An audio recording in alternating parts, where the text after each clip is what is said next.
Andramiene pemusa polytropon, osmalapola, lacte pitris osmalapola, eperse, de antropomide astea. Háblame, oh diosa, de aquel hombre de multiforme ingenio que por muy largo tiempo anduvo errante, tras haber destruido la sagrada ciudadela de Troya y conoció las ciudades y el modo de pensar de numerosos hombres.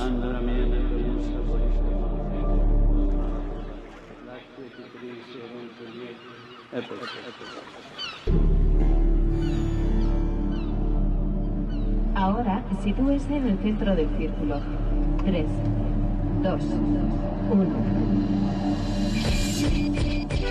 ¿Le gusta esta foto? Confirme con la tecla verde para realizar la fotografía.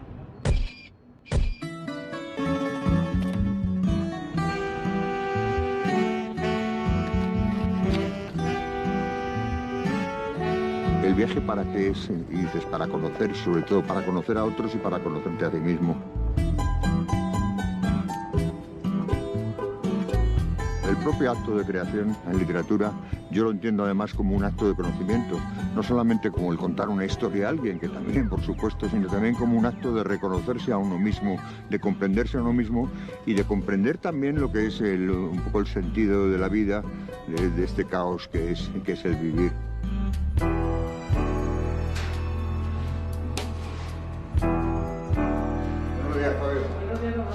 Los padres nos influyen mucho más de lo que imaginamos y a lo mejor alguna vez en la vida ni siquiera lo descubrimos en que nos pudieron influenciar en algún momento concreto, ¿no?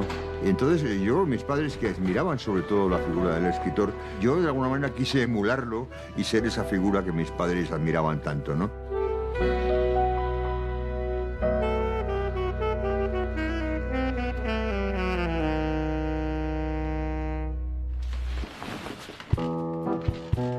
Que yo quería ser y que empezó a gestarse yo creo muy pronto. Yo creo que no quise ser otra cosa. Sí quise ser otra cosa. Que hubo un momento determinado cuando a lo mejor tenía 5 o 6 años que le dije a una tía mía que quería ser explorador y ella me dijo, si está todo el mundo explorado. Y otra vez le dije que quería ser misionero. Fíjate, yo que no creía en Dios y me llevaba tan mal con los curas, pero me gustaba la vida de misionero, eso de irte el mundo adelante, a selvas ignotas, a parajes extraños, ¿no? Pero bueno, aparte de eso, yo siempre quise ser escritor, siempre lo quise ser. ¿Y ese escritor cómo se fue gestando? Pues de una manera, yo creo, natural, sobre todo leyendo, ¿no?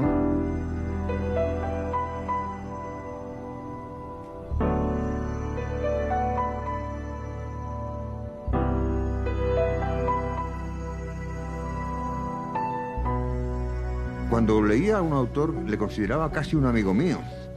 Y decías, mis amigos de los anaqueles. Mis amigos de los anaqueles pueden tener muchos siglos de existencia. Homero es uno de mis amigos de los anaqueles, con su Ilíada y su Odisea, y vivió hace 1800 años antes de Cristo. O sea, que tenemos un escritor de casi 4000 años, que es un amigo mío. Yo estoy leyendo a Homero y lo siento como próximo, como muy próximo a mí.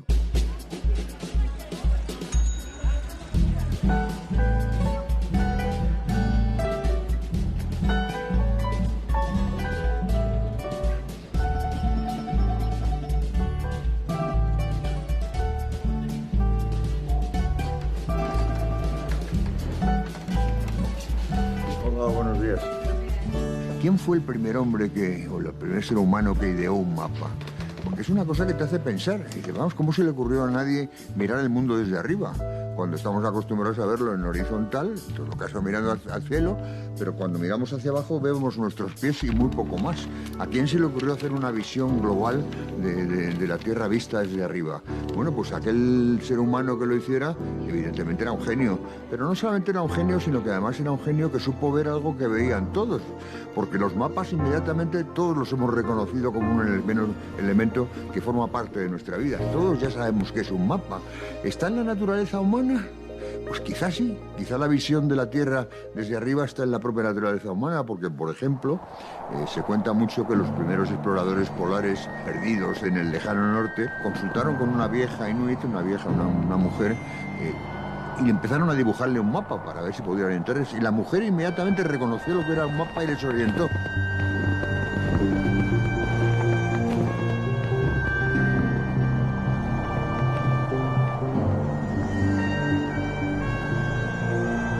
recuerdo a Joseph Conrad cuando decía que tenía en su casa un globo terráqueo, lo hacía girar, lo miraba, y había un momento que veía que en África había lo que llamaba un gran espacio en blanco, que era la zona del centro de África que no había sido nunca explorada, y decía, cuando yo sea mayor iré allí. Y luego al final fue al Congo, tal. Bueno, eso cuando uno sea mayor iré allí es una frase que también me gusta bastante, ¿no?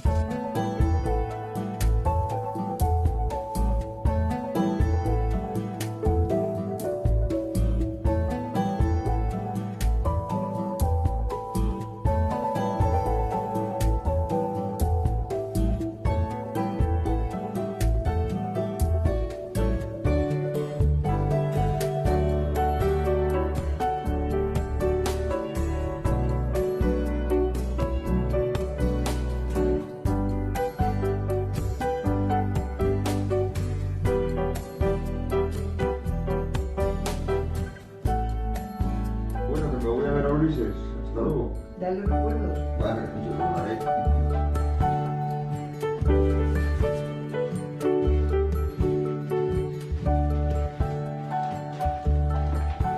Hola, buenas tardes. Buenas tardes. Mira, me va a llevar al aeropuerto, por favor. Sí, señor. ¿A qué terminal va usted? Pues a la T4. De acuerdo.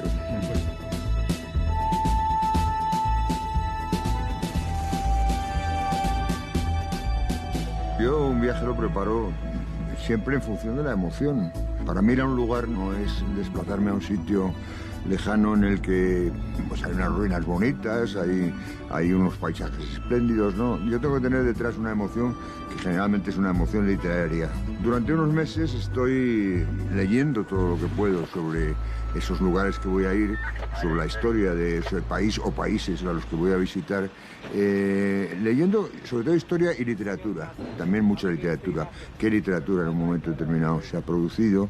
Me hago una ruta que voy a teóricamente a seguir, compro un billete de avión de ida y vuelta, reservo un par de noches de hotel, no muchas más, ¿no?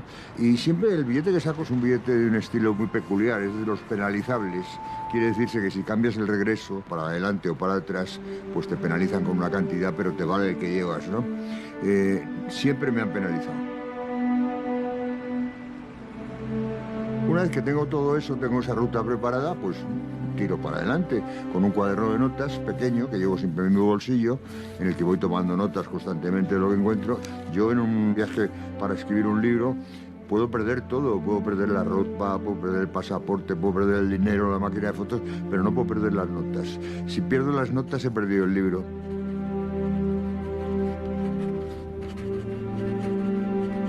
Recuerdo que bajando el río Yukon, cuando hice el libro El río de la luz, pues mi barco volcó, mi canoa volcó, en la que yo iba navegando, una canoa, volcó, salí nadando, pero todas mis cosas se fueron al agua.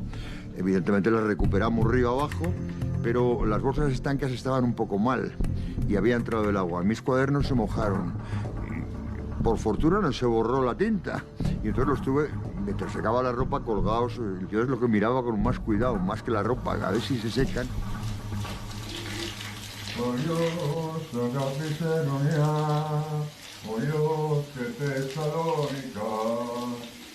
El viaje evidentemente está planeado, pero no todo.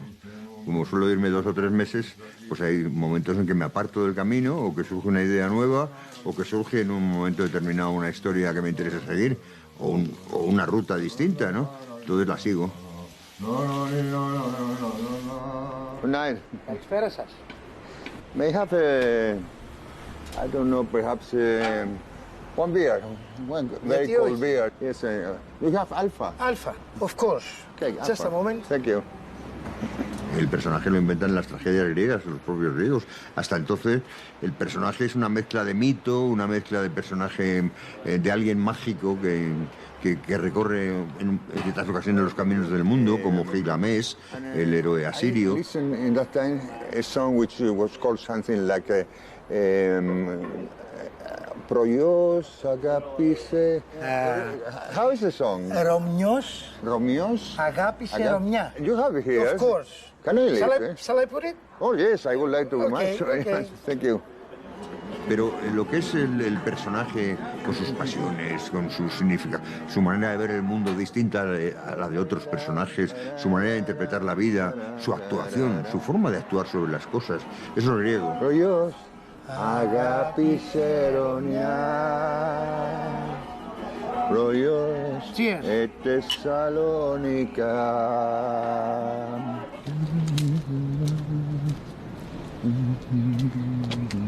Yo tengo el convencimiento de que todo artista, plástico o literario, incluso todo hombre de ciencia, toda persona de ciencia, al menos una vez en su vida debería venir aquí, a Atenas, a este lugar, y sentarse un ratito quizá en este monte Licabeto y contemplar el paisaje de esta ciudad que ha dado tantísimo, no solamente que ha dado tantísimo, sino que ha creado tantísimo, el sentir, el ser y la intimidad y la esencia del mundo occidental.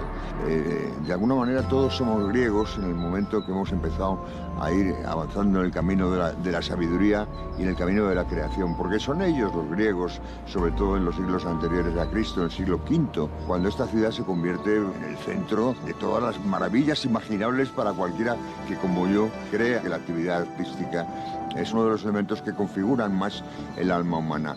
Solo es imaginar lo que era pasear por esta ciudad en ese siglo V antes de Cristo, por ese ágora, por aquella acrópolis, imaginar que podían cruzarse en una esquina con Píndaro y en la siguiente encontrarse con Platón, en la siguiente estar Sócrates sentados con unos amiguetes, a lo mejor tomando un café.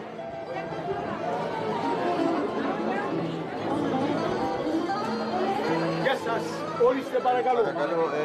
Φραπέ. Αμέσως. Ένα φραπέ, μέξιμαν παρακαλώ για την παρέα. Ένα φραπέ αμέσως.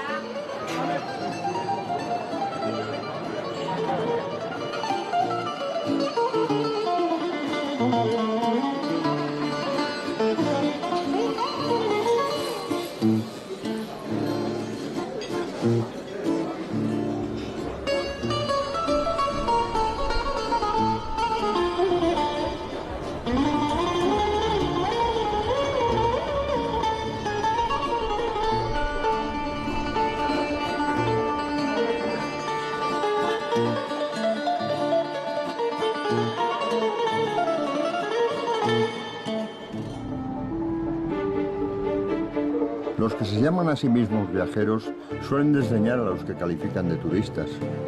No es mi caso, porque nunca he pensado que la tierra sea únicamente de mi propiedad, tal y como pueden pensar algunos de ellos. La vida es muy contradictoria. Mucha gente afirma detestar el turismo, a veces incluso los turistas, mientras que de una forma o de otra, todos lo somos, incluidos los que se califican a sí mismos de viajeros. En todo caso, la palabra turista viene del término francés tour, que significa vuelta. Y eso es lo que hacemos casi todos los humanos a lo largo de nuestra vida, dar vueltas.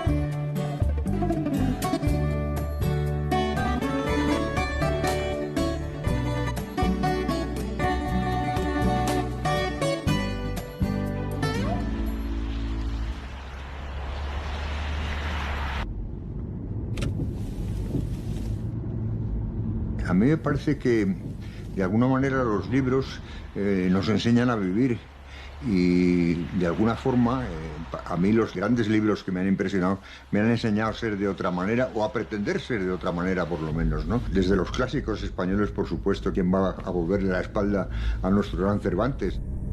Pero también los libros antiguos, esos viejos clásicos que nos parecen todavía hoy tan modernos como Homero.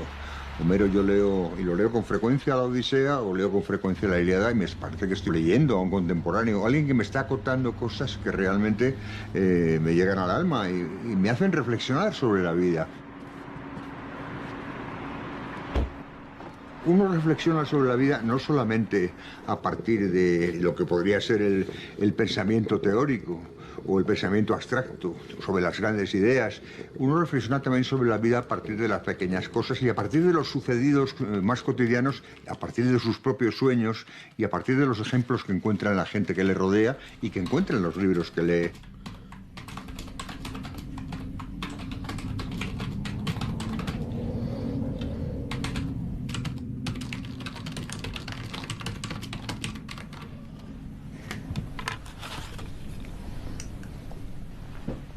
Pertenecía a una familia de clase media-baja, no tenía dinero, pero sin embargo mis padres, tanto mi padre como mi madre, le daban un inmenso valor a la cultura. Eran dos grandes lectores, distintos el uno del otro, pero dos grandes lectores. Mi padre, por ejemplo, leía mucho los clásicos, le encantaba leer los clásicos, y era un hombre que había terminado el bachillerato y gracias. Y mi madre, que yo creo que no terminó tampoco el bachillerato, era una gran lectora de novelas. Y entonces mi casa estaba llena de libros. Y desde que éramos pequeños, mis padres empezaron ya a darnos los libros, y muy adaptados además a la edad que teníamos. O sea, a mi padre nunca se le ocurrió darme el Quijote con 10 años, evidentemente.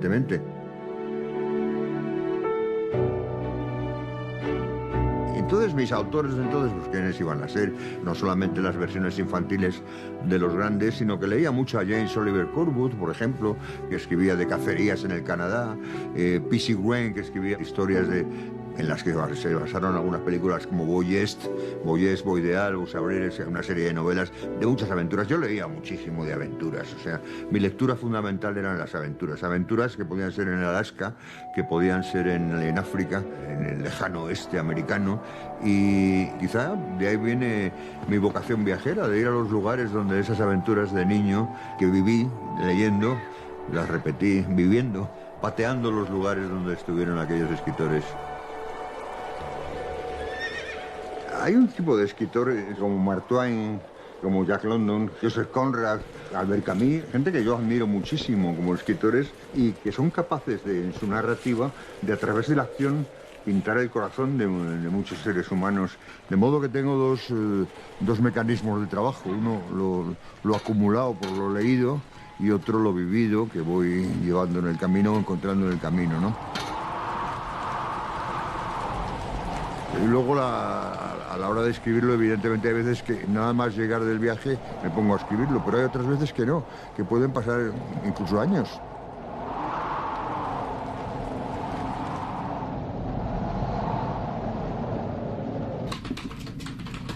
Al momento de sentarme aquí, en Balsaín o en Madrid a escribir, todo eso tienes que ordenarlo literariamente. Y ahí está más el trabajo del escritor que ningún otro de los otros elementos, porque ahí, hablando de un libro de viajes, pues evidentemente tú estás escribiendo sobre la realidad, pero es una realidad que tú alteras. No alteras para falsificar, alteras para valorarla literariamente. Yo escribo mis libros entre Balsaín y Madrid. En Madrid tengo mi casa muy preparada para mi escritura, tengo un buen despacho, tengo todos los libros de los que he hecho mano, tal. Y aquí en Balsaín tengo la posibilidad de aislarme prácticamente por completo, entre otras cosas porque no me funciona muy bien la cobertura, con lo cual aquí me aíslo mucho.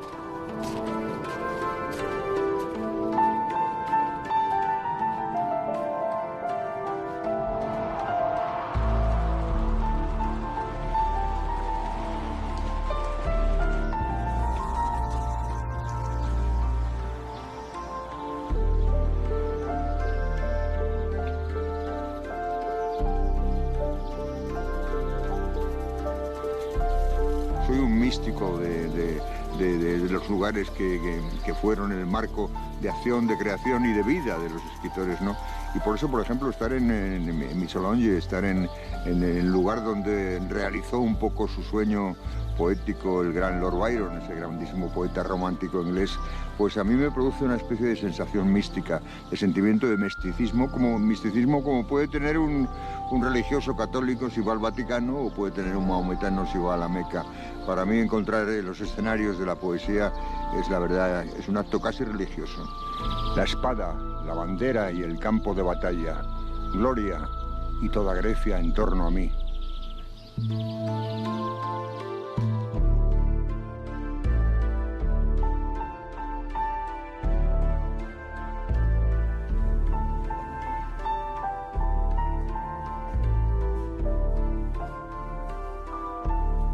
welcome. Barbara said there. How are you, Mrs. Byron?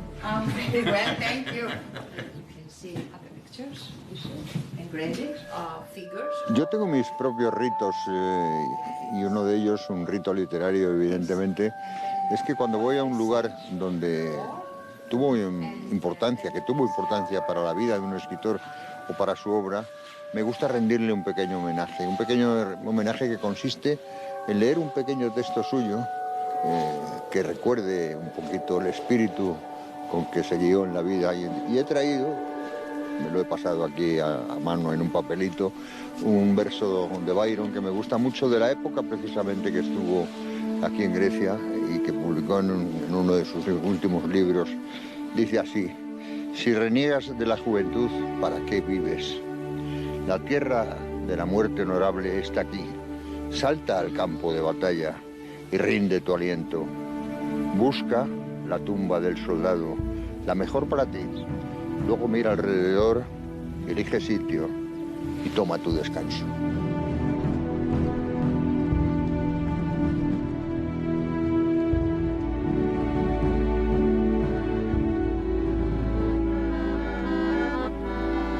Βλέπεις ωραία που είναι το λιμάνι πια. Ρωμιός αγάπησε Ρωμιά, Ρωμιά και Θεσσαλονικιά, Ρωμιάς και Θεσσαλονικιά. La figura del soldado poeta o del soldado escritor es tan antigua como la guerra y tan antigua como la literatura.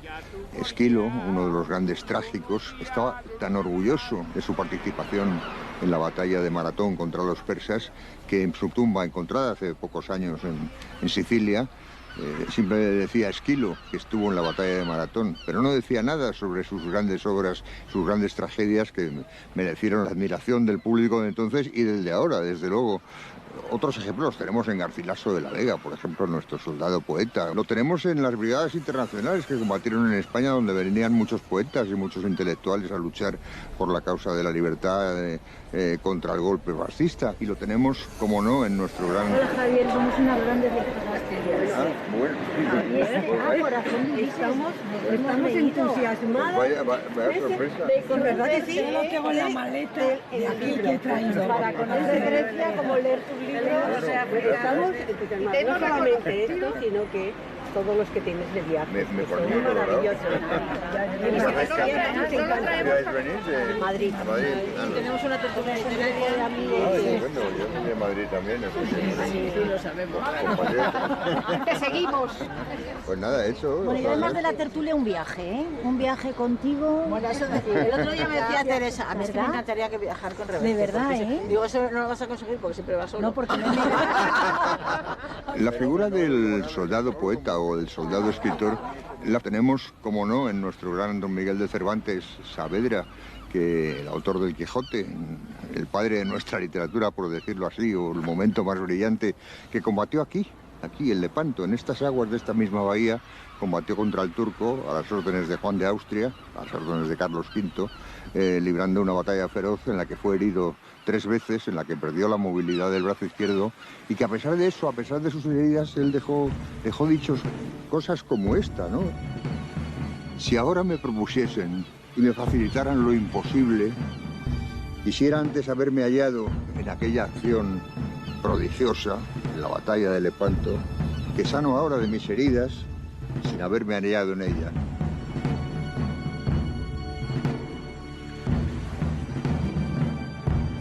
Prefería haber sido herido muy gravemente en la batalla de Lepanto, aquí en Lepanto, que prefería eso que no haber estado.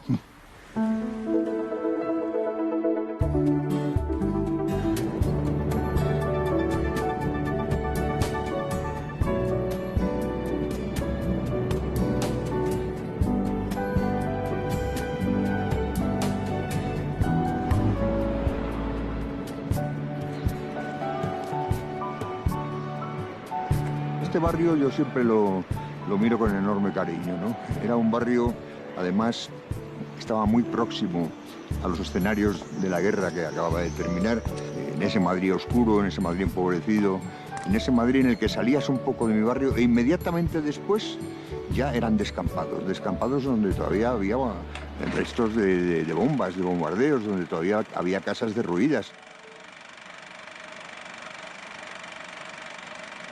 Era un universo pequeño, cerradito, pero bueno, en el que construías de alguna manera un mundo ciertamente esperanzado. Había una tienda pequeña de chucherías en la esquina donde vendían, me acuerdo, unas pastillas que las llamaban de leche de burra, no sé por qué, si serían o no realmente de leche de burra, y caramelos y regaliz. Había una tienda de cambio de tebeos, cambiabas tebeos por otros más viejos, dando a lo mejor un poco de dinero, era la lectura de los niños.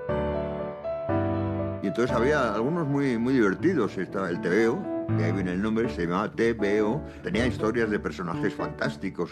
Carpanta, que era un periodista muerto de hambre.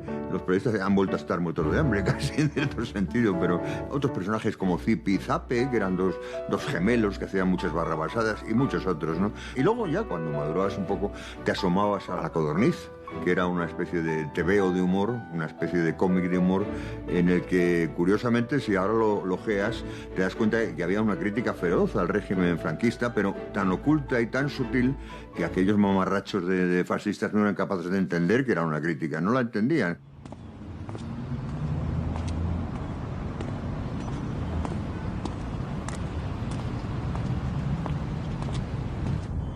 En estos barrios jugábamos a pídola, jugábamos al taco, jugábamos a las canicas.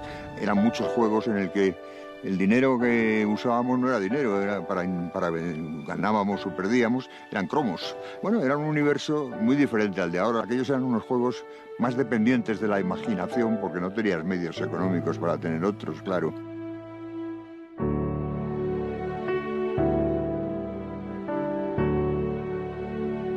La verdad es que a mí me echaron de todos los colegios. Yo era un desastre de estudiante. Además, procuraba sobre todo, y eran los días más felices de mi vida de estudiante, cuando hacía pellas o novillos, cuando me escapaba del colegio. Y entonces, bueno, escaparme del colegio era fenomenal. Hacía todo lo que podía. Y entonces, además, era curioso, porque en el Madrid de aquel entonces había cines que abrían por las mañanas para chicos y chicas que hacían novillos, y al final te pasaba lo que te pasaba, que te echaban del colegio. Y a mí me echaron prácticamente de todos los colegios. Yo recuerdo que había compañeros míos que los padres les daban unas palizas impresionantes. Mi padre jamás nos tocó ni un pelo, ¿no?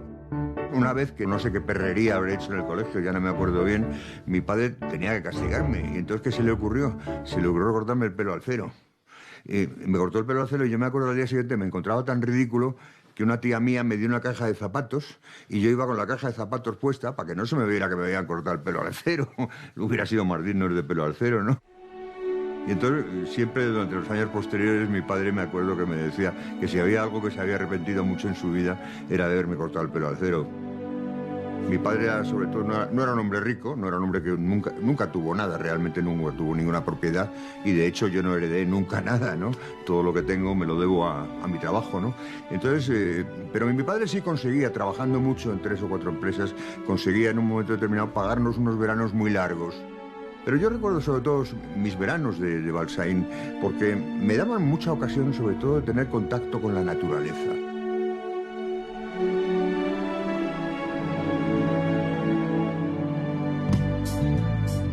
Los mapas están vivos, huelen a hierba y sal. Tienen sangre los ríos y un corazón el mar.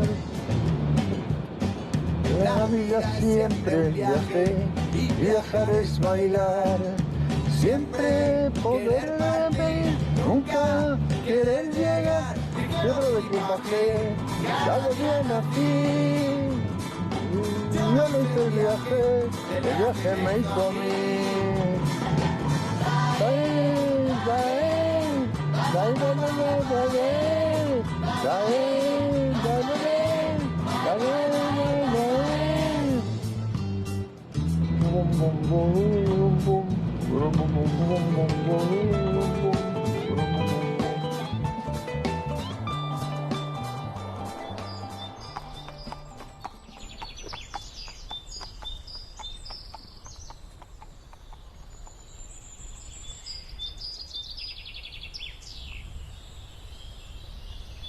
Estos lugares, este entorno de los bosques y pinares de Balsaín es mi paraíso particular. Yo recuerdo que aquí pues encontraba animales que desconocía completamente. Encontraba ranas, encontraba renacuajos, encontraba libélulas, caballitos del diablo, que era un tipo de libélula, truchas, había muchas truchas, ahora creo que casi apenas quedan. Y además me gustaba mucho perderme solo por los bosques. Yo creo que en ese momento aprendí a valorar la soledad en la naturaleza. Y eso ha quedado en mi vida siempre como un territorio de ensueño, ¿no? Siempre pensé, me gustaría tener algún lugar en Balsaín. Y ahora ya, con la edad tardía en la que estoy entrando, con la juventud de mi vejez, por llamarla de alguna manera, pues yo me doy cuenta que he conseguido hacer una cosa, que es cumplir ese sueño infantil de venir aquí, de vivir aquí, de tener una pequeña casa alquilada.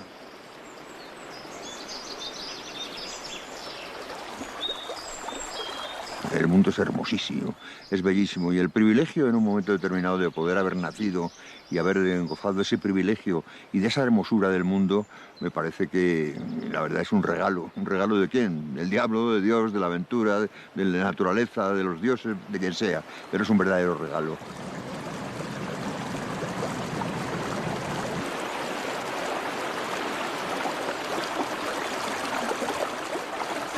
Si hay algo que no me gusta de la idea de la muerte, sobre todo es que de pronto dejaré de ver todo esto, dejaré de sentir todo esto, de percibir todo esto, de percibirme como una hoja, como un pequeño insecto, como un ser que pertenece a la naturaleza.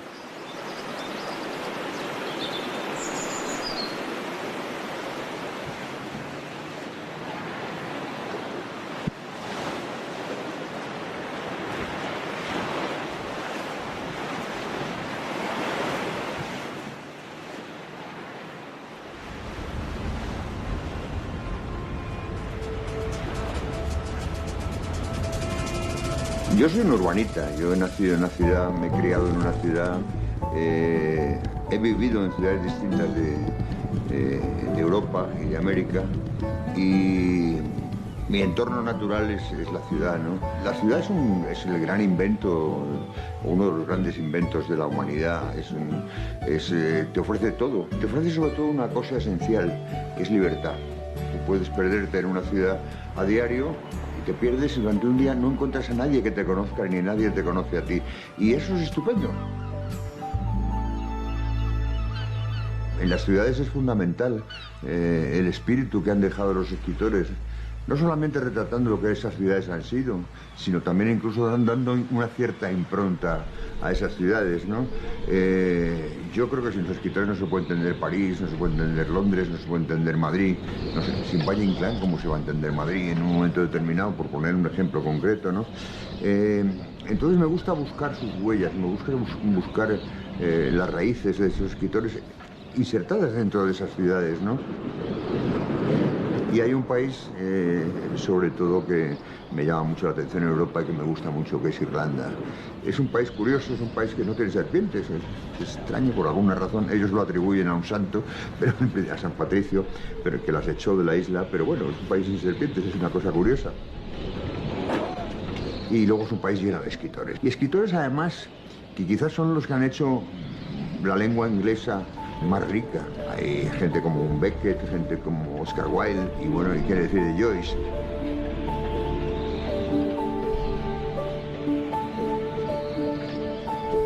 Estoy en el puerto de Patras. No ha salido el barco.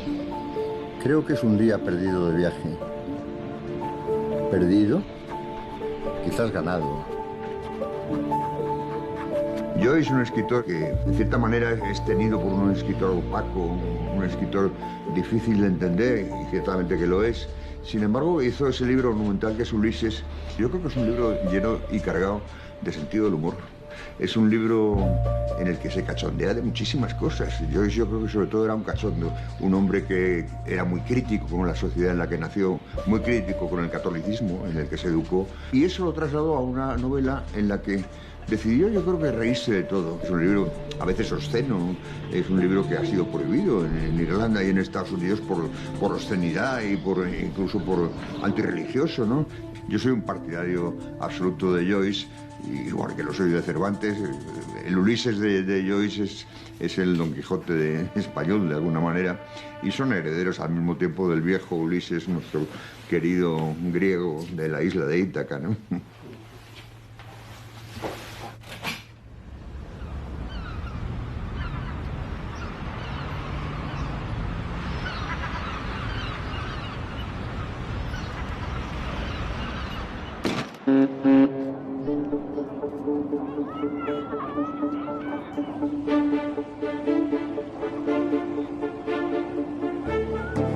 Hay dos tipos de viaje. El que se emprende sin olvidar el regreso al hogar, por mucho tiempo que se emplee en el camino, y aquel que no busca otro fin que seguir y seguir más allá. En un par de semanas yo también regresaré a mi patria, pero ahora descubro que me gustaría seguir adelante, sin precisar muy bien a dónde.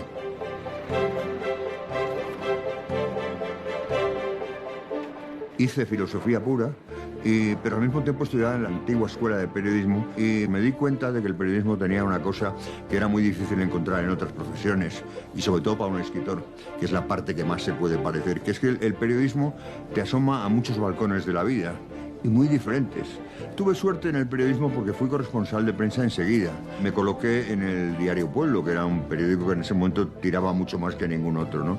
Yo tenía 24 años, me parece, más o menos, y en ese momento pues pasé, me colocaron en las páginas de editoriales, y yo me sé, ¿qué hago yo en editoriales? A mí no me gustaba nada eso de dar opiniones. Me sigue sin gustar, porque a mí las opiniones en general no me interesan ni las mías. Entonces abrieron unas corresponsalías nuevas y yo me enteré. Entonces, con 25 años, a lo mejor te vas a Londres. Tenía un hijo ya, tal, y me fui a vivir a Londres 2 años. Cuando estalló el Bloody Sunday, el Domingo Sangriento, fue un domingo, evidentemente, hubo una matanza de católicos en el pueblo de Derry.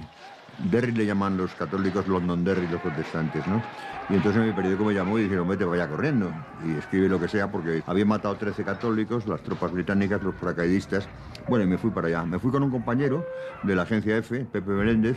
Entonces recuerdo que a la mañana siguiente había era el entierro, todo el barrio había sido ocupado por el IRA, y el barrio estaba rodeado, el Bogside estaba en ese momento rodeado absolutamente por tropas británicas. Entonces Pepe y yo llegamos allí donde estaba el control británico, que queremos pasar. Y nos dijeron, bueno, ustedes están locos, está el IRA ahí no estamos nosotros para proteger a nadie. Métanse si quieren, pero que saben ustedes que van a un infierno. Bueno, vamos para adentro. Y nos metimos, entonces nos detuvieron. ¿Qué pasa? Somos del IRA, ¿qué hacen ustedes aquí? Somos periodistas, tal. Como periodistas, y decía, sí, periodistas españoles, y dijeron, españoles, católicos, estupendo. En ese momento te identificaban, y siempre te han identificado en Irlanda, eres español y ahora eres católico, ¿no? Yo, por supuesto, lo dije catolicismo, no les iba a decir que era agnóstico, ni mucho menos, ¿no? Y entonces dijeron, bueno, pues pueden hacer ustedes el reportaje, si quieren, pero no saquen caras de gente del IRA. Y estuvimos los dos únicos periodistas que estuvimos en el entierro y en el velatorio, ahí en la catedral, en el servicio fúnebre, pues 2 periodistas españoles haciendo la exclusiva, no hubo más. Yo me acuerdo que hice unas fotos que se publicaron en el periódico. La verdad es que yo no me manejo muy bien con la luz, entonces me salieron algo oscurillas. Tuve 6 años de corresponsalías en el extranjero, que la verdad fueron periodísticamente muy formativas y vitalmente, sobre todo, tremendamente ricas, porque me di cuenta en un momento concreto hasta qué punto se puede vivir de otra manera, hasta qué punto se puede vivir en libertad.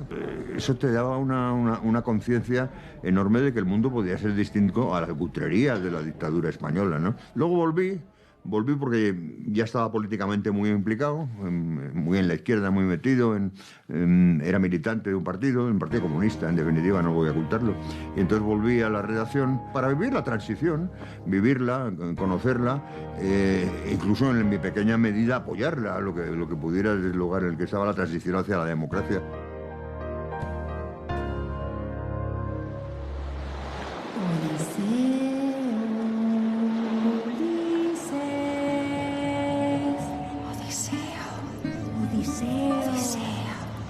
Ven, acércate, muy famoso Odiseo, gran gloria de los aqueos. Detén tu navío para escuchar nuestras palabras, pues jamás pasó de largo por aquí nadie en su negra nave. sin escuchar la voz de dulce encanto de nuestras bocas.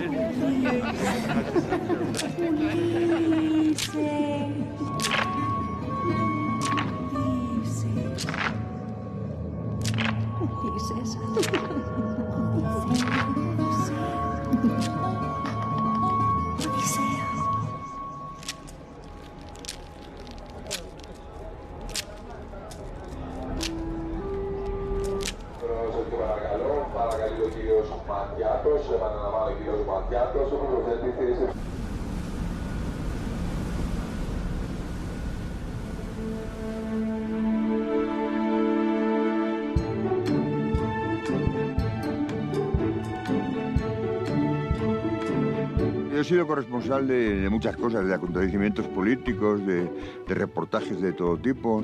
Y claro, entre mis trabajos he tenido que ir a guerras en momentos concretos. He tenido y he querido ir a alguna.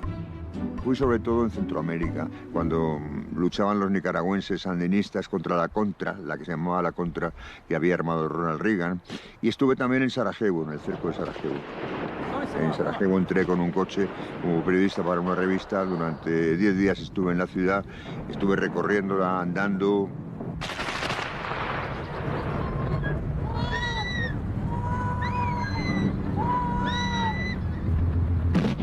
Me dispararon alguna vez los francotiradores y vi sobre todo cómo la gente, a pesar de todo ese dolor y de ese peligro de morir, intentaban constantemente construir un espacio pequeño de dignidad. Eso es lo mejor que tenemos los seres humanos. Eso es el magnífico.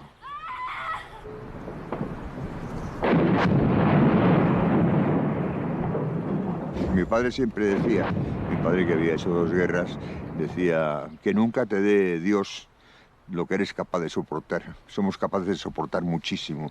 Y esa capacidad de soportar tanto es lo mejor que hay en nosotros. Mi padre era un hombre que no le gustaba hablar de la guerra. Él siempre decía que la guerra era sangre y piojos. Tanto mis primos como mis amigos, como yo mismo y mis hermanos, lo veíamos como un héroe. Era un hombre que había hecho 2 guerras, había estado en la guerra con el bando republicano y luego, supongo que para purgar sus pecados, se había ido a la División Azul. Él, como tenía mucho sentido del humor, pues solía decir que ya no le iban a fichar para más guerras porque había hecho 2 y las había perdido.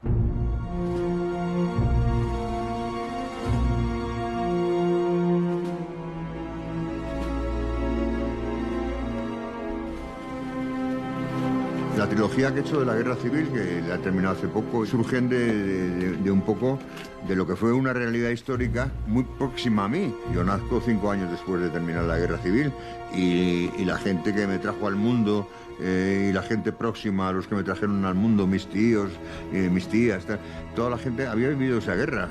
Yo me considero, en cierta manera, un excombatiente, porque esa guerra la viví en casa, viví sus consecuencias y, sobre todo, viví los relatos que me contaban.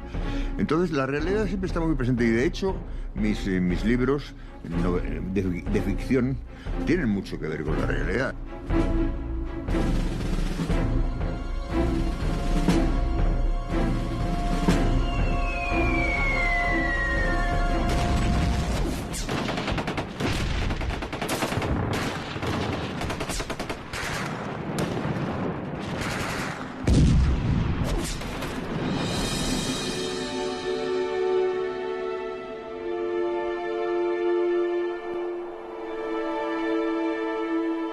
Siempre me he movido por impulsos. Yo he escrito un libro cuando en un momento concreto me ha apetecido escribir ese libro. O sea, cuando ha habido una pasión que me ha guiado a esa historia. La historia me seduce, la historia me atrae, la historia me calienta el corazón, a por ella voy, ¿no?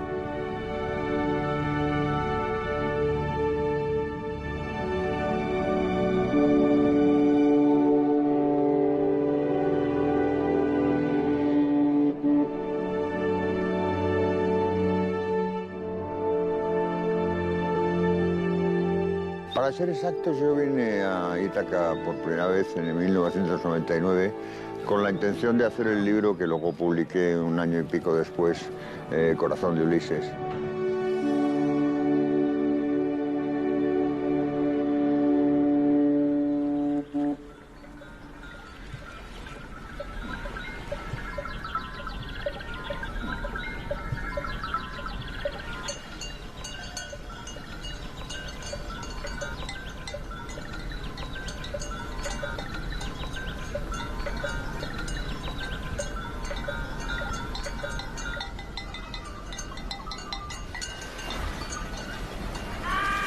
Se dice que este pedazo de mar, esta playita, fue el lugar donde desembarcó Ulises cuando le trajeron desde la isla de Feacia y llegó a Ítaca después de 20 años de vagar por los mares y de combatir en la guerra de Troya.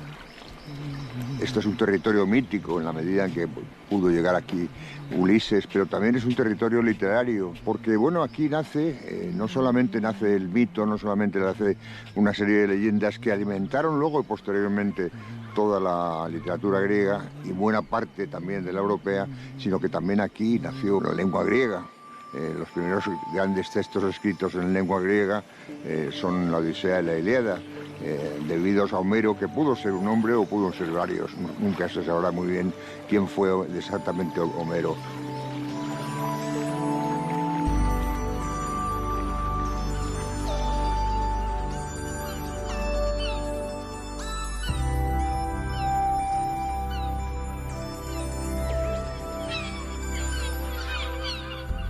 La Odisea ya refleja un personaje que es Ulises, este Ulises de esta Ítaca donde estoy ahora. Este personaje que es poliédrico, es un hombre que en un momento determinado puede ser cruel y en un momento determinado puede ser una persona bondadosa, puede ser violento y puede ser pacífico, puede ser un poco canalla y puede ser un hombre generoso. Tiene un poco el alma de todos nosotros. En mis viajes, como me acerco a la gente, procuro acercarme además, independientemente de que haga ya un momento que lo necesite, porque estoy solo y necesito comunicarme, procuro acercarme a los otros, porque procuro entender qué es el otro, sobre todo qué es el otro ser humano con el que me siento. Darte cuenta de que en el fondo los grandes problemas de los seres humanos son muy comunes a todos, ¿no?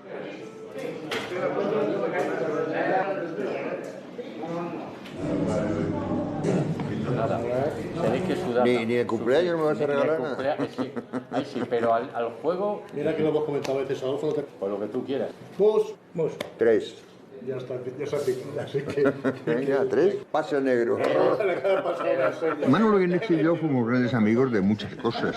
Literariamente éramos muy distintos, ¿no? Periodísticamente también, en cierto sentido, pero éramos muy amigos porque compartíamos entre nosotros una misma pasión, que era el gozo de la vida. A él le gustaba mucho viajar, a mí también. A él le gustaba mucho el mus, a mí también. Y a mí me gustaba mucho pescar, a él también. Y nos gustaba mucho reírnos. Él era un periodista absoluto, un periodista tremendamente vocacional, y yo nunca he sido eso. Me ha gustado el periodismo, es un oficio que me ha apasionado, pero nunca fui un periodista del todo. Ha caído la estatua de Lenin. ¿Qué opina, de hecho, un viejo comunista español?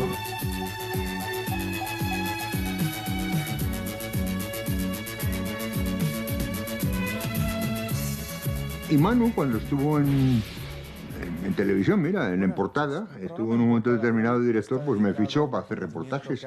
Y la verdad que fue un tiempo estupendo, porque yo hice lo mejor que tiene para mí el periodismo, lo mejor que es el reportaje. En portada desplazó a su equipo, a su enviado especial, Javier Martínez Reverte. Lo tenemos en directo. Buenas noches, Javier. Buenas noches, Manu. Mira, un periódico británico esta mañana titulaba, creo que era el Observer, su información sobre la cumbre de Malta con un famoso título de una película, El mundo en sus manos.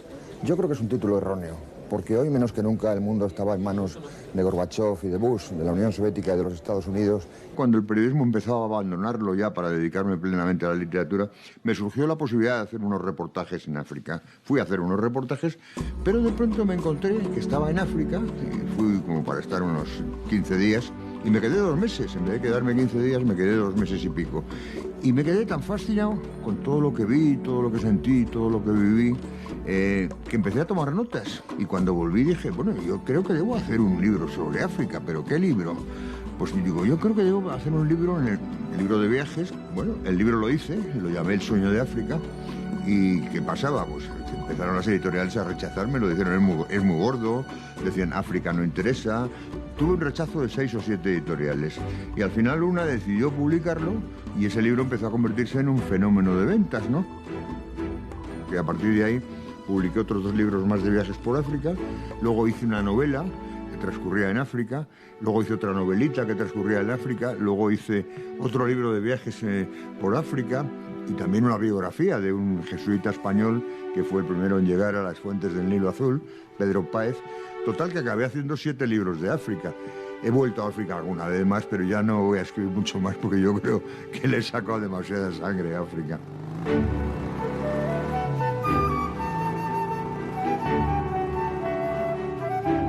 De hecho, una de las cosas que te enseña África es, sobre todo, te da la conciencia de la fragilidad de la vida, de tu fragilidad, de tu propia fragilidad, lo cual no es una tragedia, sino que llega a ser parte de tu comprensión del mundo. Realmente te descubre que eres más parte de la naturaleza de lo que tú crees, de que en definitiva eres un bichito más, un bichito que tiene esa grandeza que es pensar y, bueno, quizá escribir, quizá hacer obras de arte, quizá emocionarse con la vida, quizá más que otros bichos. No lo sé si más o menos, pero en definitiva te alimenta de emoción.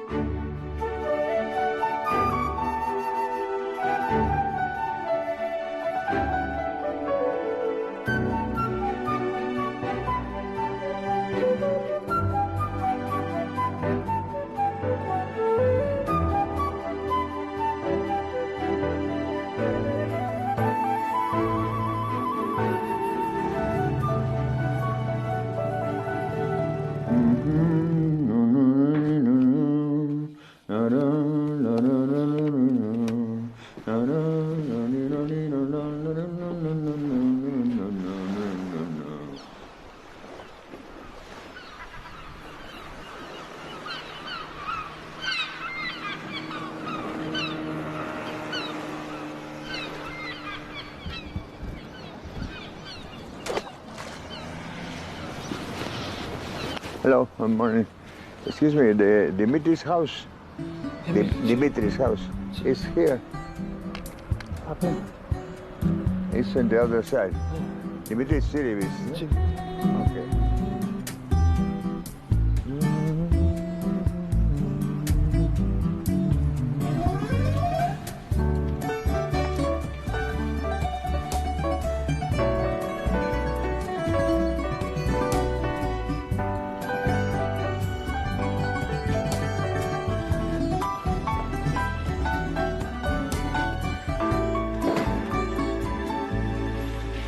Dimitri's? 1 minute. You don't remember me? Well, white hairs. I stayed here 20 years ago. You should be Spanish. Spanish. And Xavier. Javier. My brother. How about you? Fine, thank you. Thank you. Long ago, no? Our hair is getting white. Yes, we white. lost them. No, Bellies are getting bigger. No, you are more slim than before. I am a little Well, fat. They changed it all. They changed it.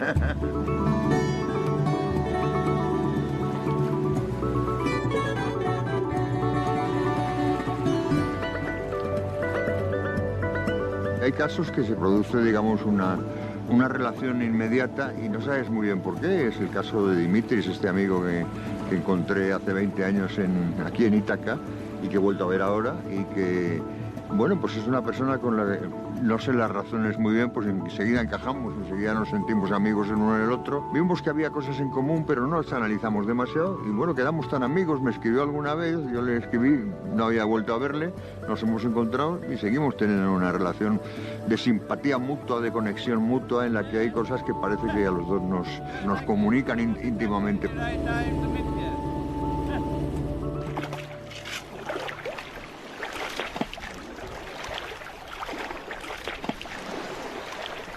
Dimitris y yo me invitaba de vez en cuando a un vaso de vino, charlábamos mucho sobre viajes, sobre la vida, me invitó a pescar con él, a salir a pescar. Luego en el libro se convirtió casi en un personaje, no en un personaje central de todo el libro, porque el libro es muy largo, pero sí en el personaje central de Ítaca. Era para mí el hombre que representaba un poco ese espíritu itacense o ese espíritu de Ulises, odiseico, de viaje, de espíritu abierto, de espíritu libre. Y eso ha sido para mí durante estos 20 años, Dimitris, hasta que he vuelto a encontrarle. Dimitris, I remember we were together in a beach like that, fishing and talking, and talking about poetry. And you recite for me the beginning of the Odyssea, the beginning in Greek classic. Do you remember still? Yeah, Andra miene pe Musa Polytropon. Ως μάλαπόλα, επλάκθη επί τρεις αιωρών τολίεδρων, έπερσε. Πολλό δε ανθρώπων είδε άστεα και νόων έγνο. The best food. Once again. Yeah, I can live here for ages.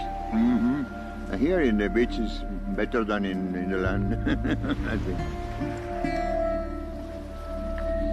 Eating, swimming, whatever. This is beef.